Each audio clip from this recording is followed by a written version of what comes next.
Welcome to this week's edition of the Charlie's Cavalry Coaches Show. I'm your host, John Moses.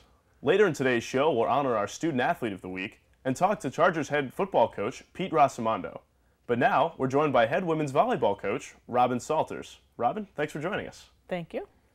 So, Robin, despite having 6 new faces on the team this season, now your team managed to win 17 games in a row. In your eyes, what was the key to that winning streak? I think that we came in with a pretty strong recruiting class and some seasoned players as well to create a nice mix for the team. And, they went after it right away with each other in practice, really challenging each other from the beginning.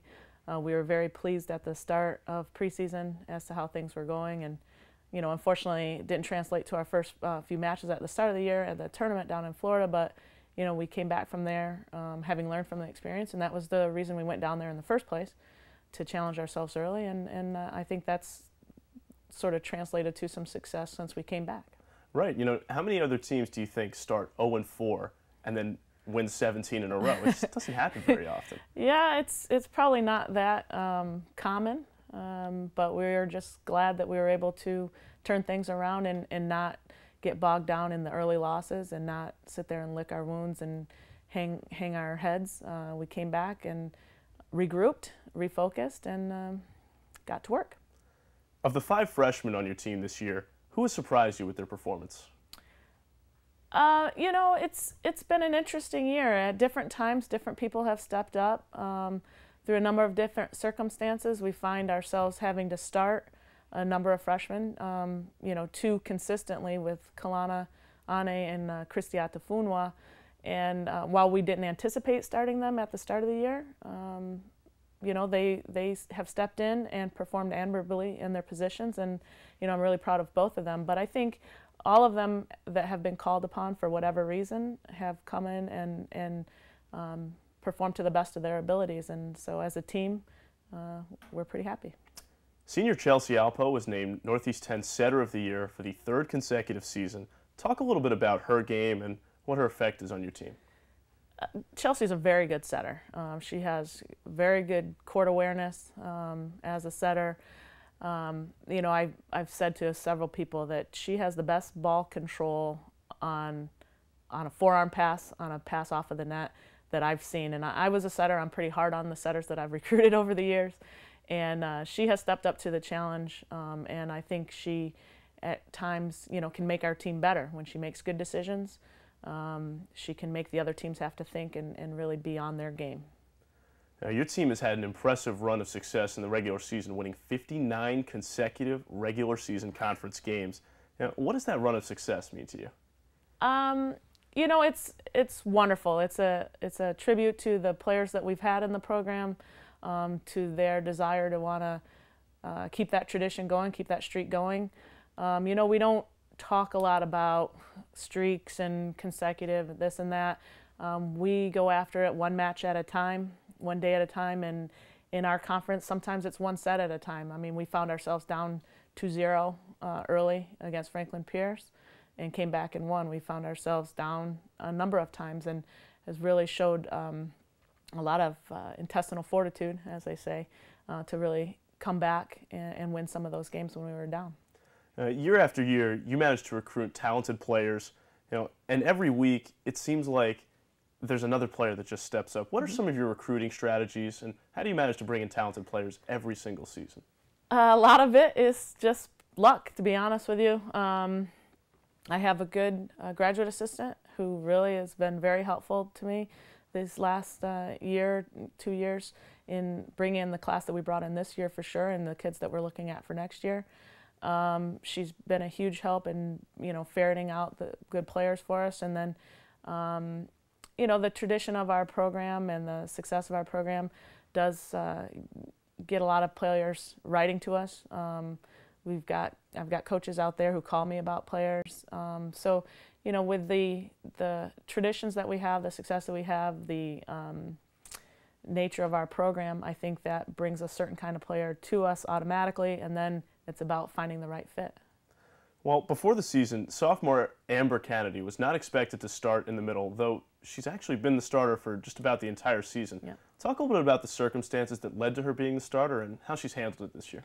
Well, like I said earlier, there have been a couple things that happened beyond our control with players maybe not returning, making decisions at the last minute to not return and that kind of thing. And it has thrown some people into starting positions that we weren't anticipating them having to start. But Amber is a tough player. She works hard. She works very hard. She's not has not been playing volleyball that long, and so she's really shown this season. And she has a very high ceiling. She's the tallest player that I've ever had in the program for sure, and probably the tallest player we've ever had in the history at 6'4", and it's a legitimate 6'4". Sure, she's taller than me. So she, she is certainly a presence above the net, and she's only going to get better with experience. What do you think was your team's best win this season? Oh, that's a tough one. There have been some good ones. Like I said, coming from behind, down 2-0 at Franklin Pierce was a good win, and I think that really helped push our team forward. Going down to Dowling and beating them at their place was a nice win for us. Even though the roster's a little smaller this year, they're still a good team. They're still a good coach. I mean, they're still sitting there at second, and they beat us at our place. So there have been a number of good wins. Even early on in the year when we played Bridgeport at home and we were down 8-2 in the side change in the fifth set, and we came back and won 15-11, I think it was, or 15-12.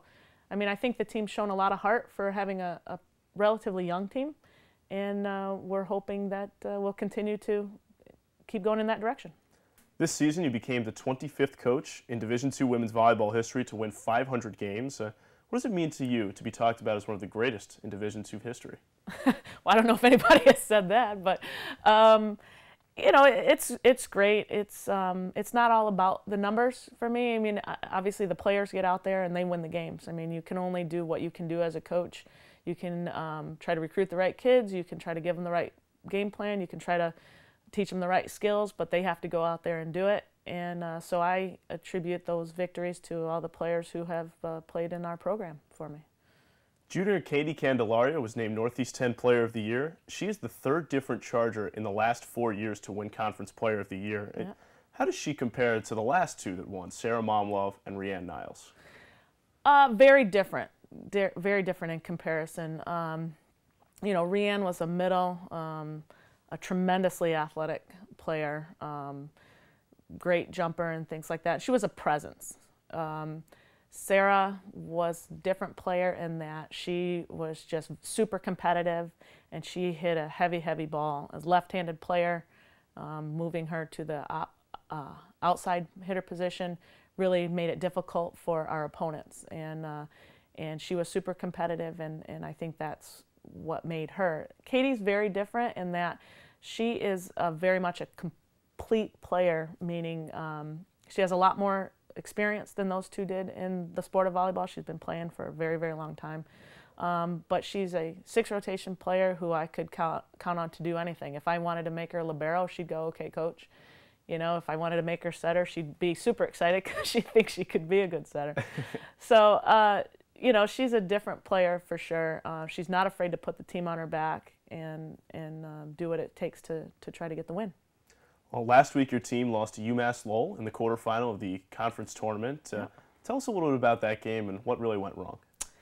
Well, they certainly challenged us with their serve.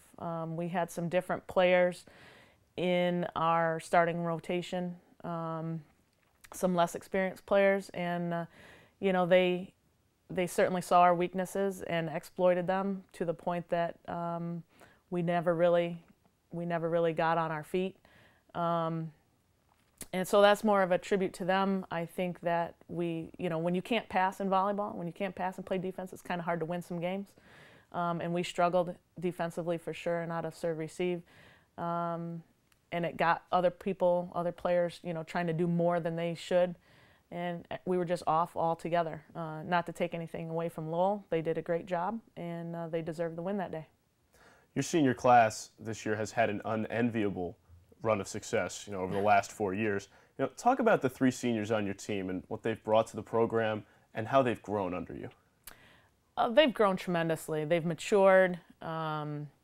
They've become great leaders and role models in different ways for our younger players. And we do have a predominantly younger team, and with only 3 seniors out of 11 on the roster. So they have grown tremendously. I mean, Liz, I attribute a lot to Liz in that she came in as a middle.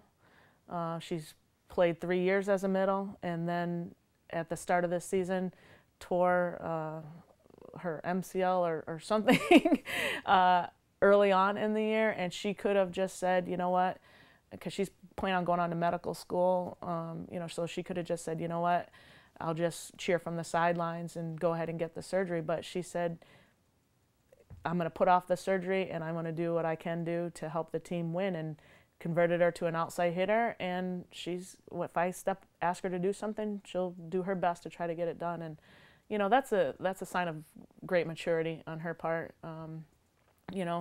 Chelsea and Heather, same thing. They've really grown and matured and really learned their position and try to do whatever they can to help the team. Well, despite the loss in the conference tournament, your team is still #1 in the regional rankings, Yeah. and will be hosting the regional tournament here at the University of New Haven. Yeah. In the first round, you're matched up with Pace, a team that you swept just 2 weeks ago. Tell us a little bit about the Senators and how you guys match up with them. Well, we're certainly not going to look back at that victory from a couple weeks ago. It's one and done at this point. Everybody knows that they have to win in order to continue their season. And, we saw the same thing with Lowell. They were in that position when we played them the other day. So rankings really don't mean that much other than pairings at this point. So we're going to continue to look at film. We're going to practice on improving upon the weaknesses that we displayed last week, and hopefully right the ship in time for Thursday's tip-off. Well, Coach, thanks so much for your time. Good luck in the regional. Thank you very much. After this brief timeout, we'll honor our Student Athlete of the Week. This is the Charlie's Cavalry Coaches Show.